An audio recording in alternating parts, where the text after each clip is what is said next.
Naglabas ng Social Weather Station o SWS ng kanilang latest voter preference survey para sa pagkasenador. May unang balita si Tina Panganiban Perez.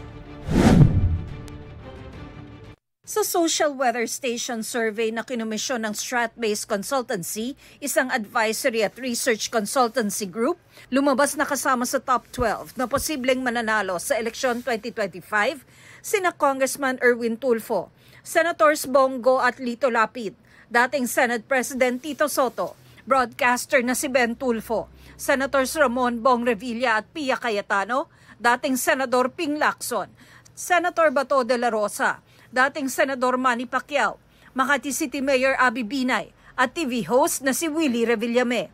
Isinagawa ang Strat-based SWS February 2025 National Survey noong February 15 hanggang 19, 2025. Ginawa ang survey bago ilabas ng COMELEC ang Resolution 11117 na naglalatag ng karagdagang alituntunin para mas mabantayan ang mga survey at mga nasa likod nito. Kaya ayon sa COMELEC, hindi raw sakop ang survey ng bagong mga alituntunin. Ginawa ang survey sa pamamagitan ng face-to-face interviews sa 1,800 registered voters sa buong bansa. Mayroon itong plus-minus 2.31% na error margin. Ito ang unang balita. Tina Panganiban Perez para sa GMA Integrated News. Gusto mo bang mauna sa mga balita? Mag-subscribe na sa GMA Integrated News sa YouTube at tumutok sa unang balita.